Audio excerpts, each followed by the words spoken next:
जय जय सीताराम मित्रों। अयोध्या से भैरवनाथ धाम से मैं भैरव दास आप सबको प्रणाम करता हूँ। दोस्तों, पुष्पक विमान के बारे में हम रामायण में पढ़ते हैं, राम कथाओं में इसका मंचन होता है, इसका चित्र जगह जगह देखते हैं। लेकिन वह चित्र कैसा दिखाई देता है हमको? पुष्पक विमान इस तरह का। क्या पुष्पक विमान इस तरह का हो सकता है? इस बारे में रामचरितमानस में तो ज़्यादा अधिक विशेष नहीं कुछ दिया है, क्योंकि रामचरितमानस में ज़्यादा दे भी नहीं सकते थे। उस समय मुगलों का शासन था, कई सारी बंदिशें थीं, तो केवल भाव पक्ष, केवल प्रभु का भाव पक्ष ही इस पर ज़्यादा ध्यान दिया गया। उस समय की राजनीति क्या दूसरी बातों पर बिल्कुल भी उसमें नहीं लिखा गया है।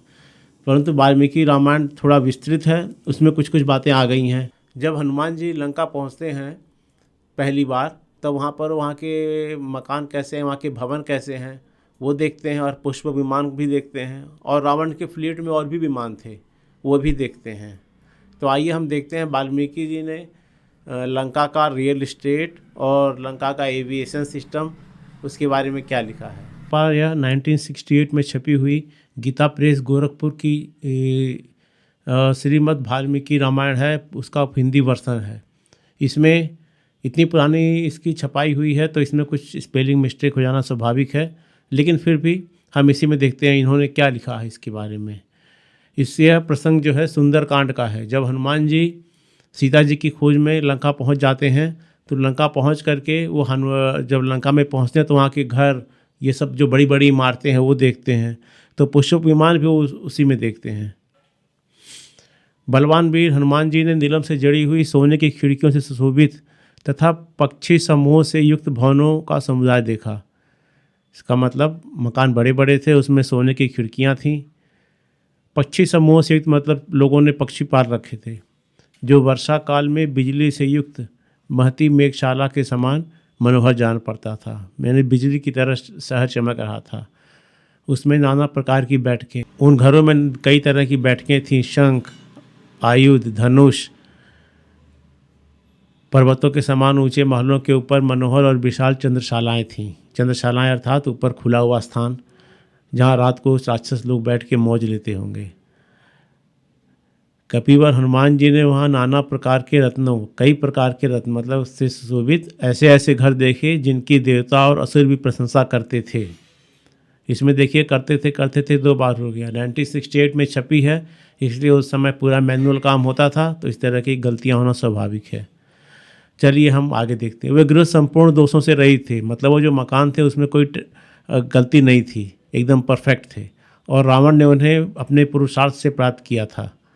वे भवन बहुत प्रत्न से बनाए गए थे और ऐसे अद्भुत लगते थे मानो साक्षात मैं दानव ने ही उनका निर्माण किया हो। मैं दानव जो था वो चीफ इंजीनियर था, सिविल इंजीनियर उस लंका में। हनुमान जी ने उन्हें देखा। रावण, लंकापति रावण के घर इस भूतल पर सभी गुणों से बढ़ चढ़कर थे। इतना शक्तिशाली आदमी था तो सबसे अच्छी चीज़ उसके पास ही होगी। फिर उन्होंने राक्षसराज रावण का उसकी शक्ति के अनुरूप अत्यंत उत्तम और अनुपम भवन पुष्पक विमान देखा। पुष्पक विमान को भी महाकवि जो है भवन लिख रहे हैं। इसका यह होता है, पता चलता है कि वो बहुत बड़ा था। पुष्पक विमान बहुत ही बड़ा था, भवन के समान था। लिखा भी है, जो मेघ के समान ऊंचा, सुवर्ण के समान सुंदर और कांति वाला और मनोहर था, यानी चमक रहा था। वह इस भूतल पर बिखरे हुए स्वर्ण के समान जान पड़ता था। अपनी कांति से प्रज्वलित हो रहा था, मतलब चमक रहा था। अनेकानेक रत्नों से व्याप्त, भांति भांति वृक्षों के फूलों से आच्छादित तथा पुष्पों के पराग से भरे हुए पर्वत शिखर के समान शोभा पाता था। पुष्पों के पराग से भरे हुए पर्वत शिखर मतलब उस पर इतना ऊंचा था, देखने में जैसे किसी ऊंचा सा कोई पर्वत हो, उसके शिखर पे फूल ही फूल लगे हों, इस तरह सुंदर दिखाई देता था। वह विमान रूप का भवन विद्युत मालाओं से पूजित मेघ के समान रमणीय रखोते दीप्यमान हो रहा था, और श्रेष्ठ हंसों द्वारा आकाश में ढोए जाते हुए विमान की भांति जान पड़ता था। ये नहीं लिख रहे हैं वाल्मीकि जी कि उसको हंस उड़ा रहे थे, लिख रहे हैं कि ऐसे प्रतीत होता था कि विमान को हंस उड़ा रहे हैं। उस दिव्य विमान को बहुत सुंदर ढंग से बनाया गया था। वह अद्भुत शोभा से संपन्न दिखाई देता था, मतलब उसमें खूब खर्चा किया गया था। जैसे आजकल बड़े बड़े हम लोग विमान देखते हैं, कितने अच्छे अच्छे विमान हैं, अर्थात उस समय भी यह बहुत ही सुंदर विमान था। अनेक धातु के कारण पर्वत शिखर ग्रहों और चंद्रमा के समान आकाश तथा अनेक रंगों से युक्त होने के कारण मेघ विचित्र शोभा धारण करते हैं। मतलब उसमें कई तरह की धातुएं मिली थी, तो उसके लिए कई तरह की धातुएं मिलने से उसकी सुंदरता और बढ़ गई थी, अर्थात उस विमान को बनाने में कई तरह धातुओं का इस्तेमाल हुआ था। इसी प्रकार नाना प्रकार के रत्नों से निर्मित होने के कारण वह विमान भी विचित्र शोभा पाता था। उस विमान की आधारभूमि मतलब जहाँ पे पैसेंजर जो उस विमान में यात्रा करने वाले वो लोग खड़े रहेंगे या चलेंगे, वह सोने और मणियों द्वारा निर्मित कृत्रिम पर्वतमालाओं से पूर्ण बनाई गई थी। मतलब वहाँ पर जहाँ वो रहेंगे, बैठेंगे, उठेंगे, चलेंगे, वहाँ पर चित्र बनाए गए थे पर्वतमालाओं के, उसमें मणियाँ लगाई गई थीं। वे पर्वत वृक्षों की विस्तृत पंक्तियों से हरे भरे रचे गए थे। मतलब पर्वत थे और पेड़ के भी चित्र बनाए गए थे। यह नहीं था कि उसके अंदर पहाड़ है और उसके अंदर पेड़ लगे हुए हैं। अब कभी क्या देखेगा, सुंदरता देखेगा बाहरी, वो उसके अंदर उसके प्रोपल्सन कितना है, उसका टॉर्क कितना है, उसका एग्जॉस्ट वैल्यू कितना है, काइनेटिक एनर्जी कितना है, ये सब तो नहीं देखेगा। वो उसमें क्या सामने बना है वही देखेगा। अब जैसे ये विमान देख रहे हैं आप, इसको देखेंगे, अगर उस समय के कवि लिखते तो क्या लिखते हैं, ये उड़ने वाला कुत्ता है, या वो कुत्ता जो है एक जहाज़ को उड़ा के ले जा रहा है, यही तो बोलेंगे ना। तो इसी तरह वाल्मीकि जी भी यही लिख रहे हैं, लेकिन उन्होंने एक चीज़ कर दी कि जैसे दिखता था, नहीं कहा कि कुत्ता उड़ा के ले जा रहा है या हंस उड़ा के ले जा रहा है। हंस उड़ा के ले जा रहा है ऐसा प्रतीत होता है। विमान में श्वेतम वन बने हुए थे।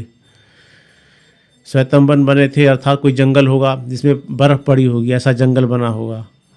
महाकवि हनुमान ने जो सुंदर विमान को वहाँ देखा, उसका नाम पुष्पक था। वह रत्नों की प्रभा से प्रकाशमान था और इधर उधर भ्रमण करता था। देवताओं के द्वारा निर्मित उत्तम विमानों में सबसे अधिक आदर उस महाविमान पुष्पक का ही होता था। इसका मतलब वो उस समय विश्व का सबसे अच्छा विमान था, उसका सम्मान था। उसमें नीलम, चांदी और मूंगे के आकाशचारी पक्षी बनाए गए थे, यानी उसमें चित्र बनाए गए थे चिड़ियों के। नाना प्रकार के रत्नों से उसका निर्माण किया गया था और अच्छी जाति के अश्व के समान ही सुंदर अश्व भी बनाए गए थे जिनकी घोड़े लगा दिए, घोड़े उड़ा के ले जा रहे हैं, नहीं, उस जहाज़ पर सुंदर अश्व भी बनाए गए थे, घोड़े बनाए गए थे। उस विमान पर सुंदर मुख और मनोहर वाले पक्षी निर्मित हुए थे जो साक्षात कामदेव के सहायक जान पड़ते थे। उनके पंख मूंगे और स्वर्ण के बने हुए फूलों से युक्त थे तथा उन्होंने पंखों को समेट रखा था। मतलब इस तरह के चित्र बने थे कि चिड़ियाँ हैं, उन्होंने अपने पंखों को समेट उड़ नहीं रही हैं, बैठी हुई हैं। उस विमान के कमल मंडित सरोवर में ऐसे हाथी बनाए गए थे जो लक्ष्मी को अभिषेक कार्य में नियुक्त थे। यानी सरोवर का चित्र बना है, उसमें लक्ष्मी जी बनी है। लक्ष्मी जी को 2 हाथी हैं, उसमें हाथी हैं, लक्ष्मी जी को कमल चढ़ा रहे हैं, कमल दे रहे हैं।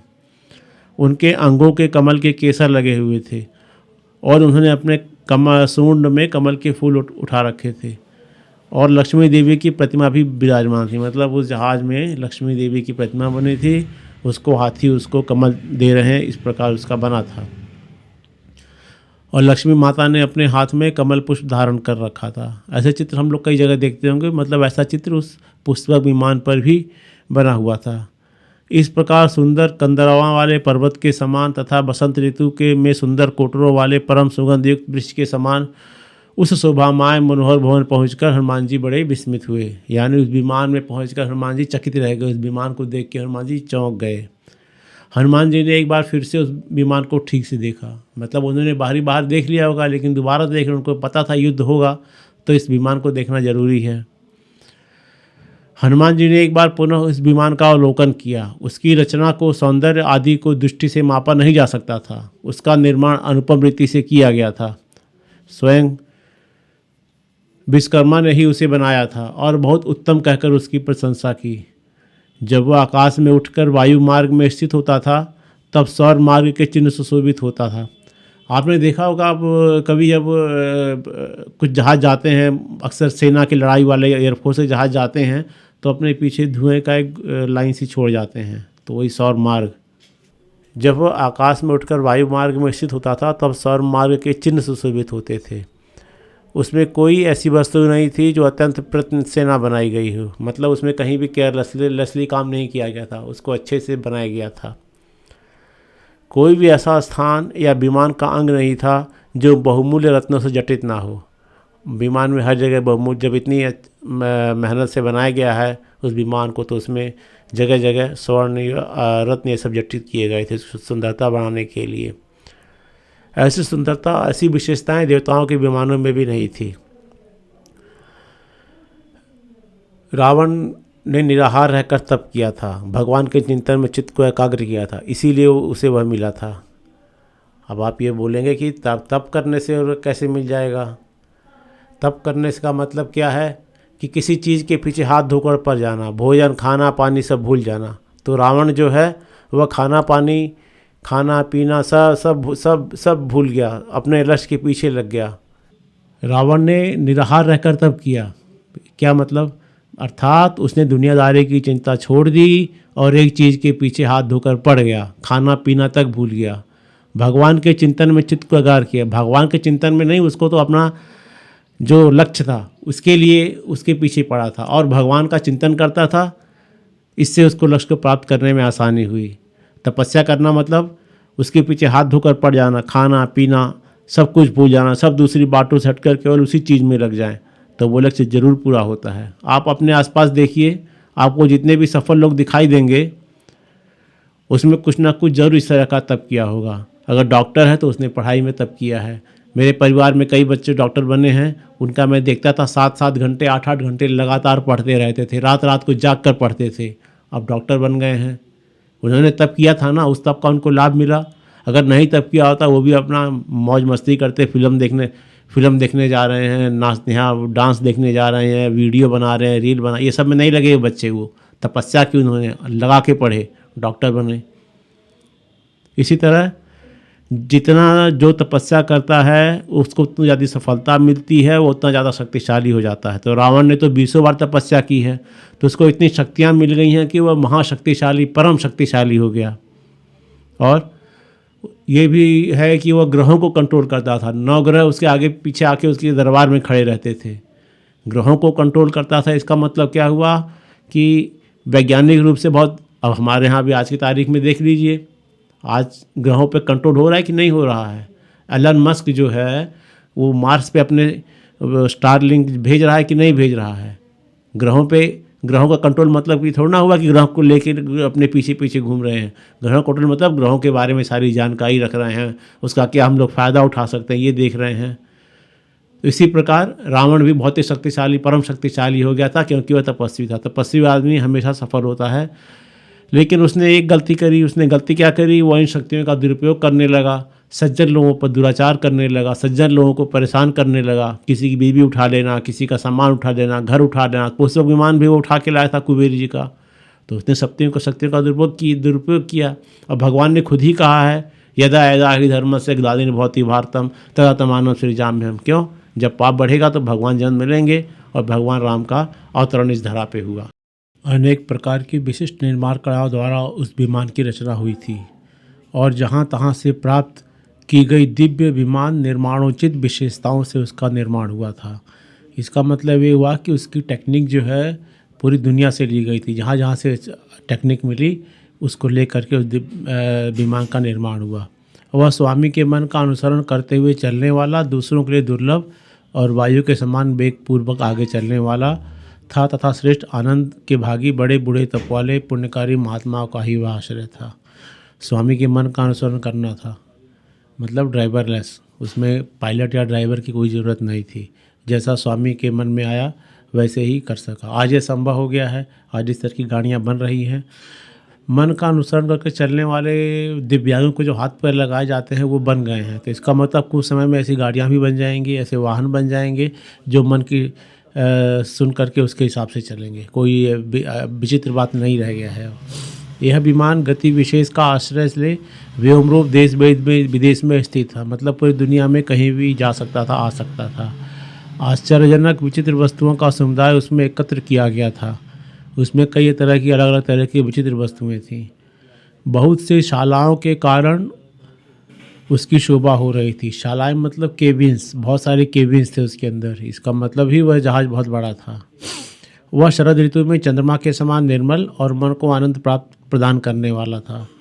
विचित्र छोटे छोटे शिखरों से युक्त, किसी पर्वत के प्रधान शिखर की जैसी शोभा होती है, इसी प्रकार अद्भुत शिखर वाले उस पुष्पक विमान की शोभा हो रही थी, जिसके मुखमंडल कुंडलों से सुशोभित और नेत्र घूमते घूरते रहने वाले, निमेषरहित तथा बड़े बड़े वे अपरिमित भोजन करने वाले, महान वेगशाली, आकाश में विचरने वाले तथा रात में भी दिन के समान ही चलने वाले सहसों भूतगण उसका भार वहन करते थे। भूतगण मतलब भूत प्रेत नहीं होंगे, कुछ मशीनरी बनी होगी जो उनको भूत की तरह दिखाई दे रही थी, जिसको उन्होंने भूत नाम दे दिया। कई अलग मशीनें अलग अलग, एक तरह की तो मशीन होगी नहीं, कई अलग अलग तरह की मशीनें बनी थी, तो उसको उन्होंने भूतगण कहा। बसंतकालिक पुष्पपुंज के समान रमणीय दिखाई देता था। बसंत माप से भी अधिक सुहाना दृष्टिगोचर होता था। वह उत्तम पुष्पक विमान को वानर शिरोमणि हनुमान जी ने वहाँ देखा। दोस्तों, एक कवि और एक वैज्ञानिक की सोच में अंतर होता है। कवि भावनाओं के बारे में लिखता है, वह वैज्ञानिक की सोच से तो चलेगा नहीं, लेकिन साहित्यकार अपने समय को कलमबद्ध करता है कि लिखते समय उसकी भावनाओं को लिखता समय उसमें वो जो चीज़ें उपस्थित होती हैं उसके बारे में भी कुछ ना कुछ लिख देता है। अच्छा ठीक है, चलिए मान लीजिए कोरी कल्पना हुई। अगर कोरी कल्पना ही है तो जितने भी खोज हुए हैं वो उनकी पहले कल्पना की गई, उसके बाद खोज हुए। दोस्तों, डार्विन ने थ्योरी ऑफ एवोल्यूशन लिखा है, उसको वैज्ञानिक रूप से सिद्ध किया है। इसकी कुछ बातें, कुछ कल्पना रामायण में पहले भी की गई थी। अगले वीडियो में जो मैंने रामायण के अपने शोध के दौरान देखा है तो मैं हैरान रह गया। इस पृथ्वी पर जीवन की शुरुआत के बारे में कवि महर्षि वाल्मीकि ने जो लिखा है वह थ्योरी ऑफ इवोल्यूशन की कुछ कुछ बातों से सहमत दिखाई देते हैं। वीडियो में बने रहने के लिए धन्यवाद दोस्तों। कृपया वीडियो को सब्सक्राइब कर लें और इसका बेल आइकन दबा दें ताकि मैं जब अगला वीडियो डालूँ तो आपको नोटिफिकेशन मिल सके। अगला वीडियो बहुत ही महत्वपूर्ण होने वाला है। ये थ्योरी ऑफ इवोल्यूशन और रामायण, चार्ल्स डार्विन का जो थ्योरी ऑफ इवोल्यूशन और अपनी जो रामायण है, इसमें कोई साम्यता है क्या? हम लोग इसका दर्शन करेंगे। जय श्री राम, नमस्कार।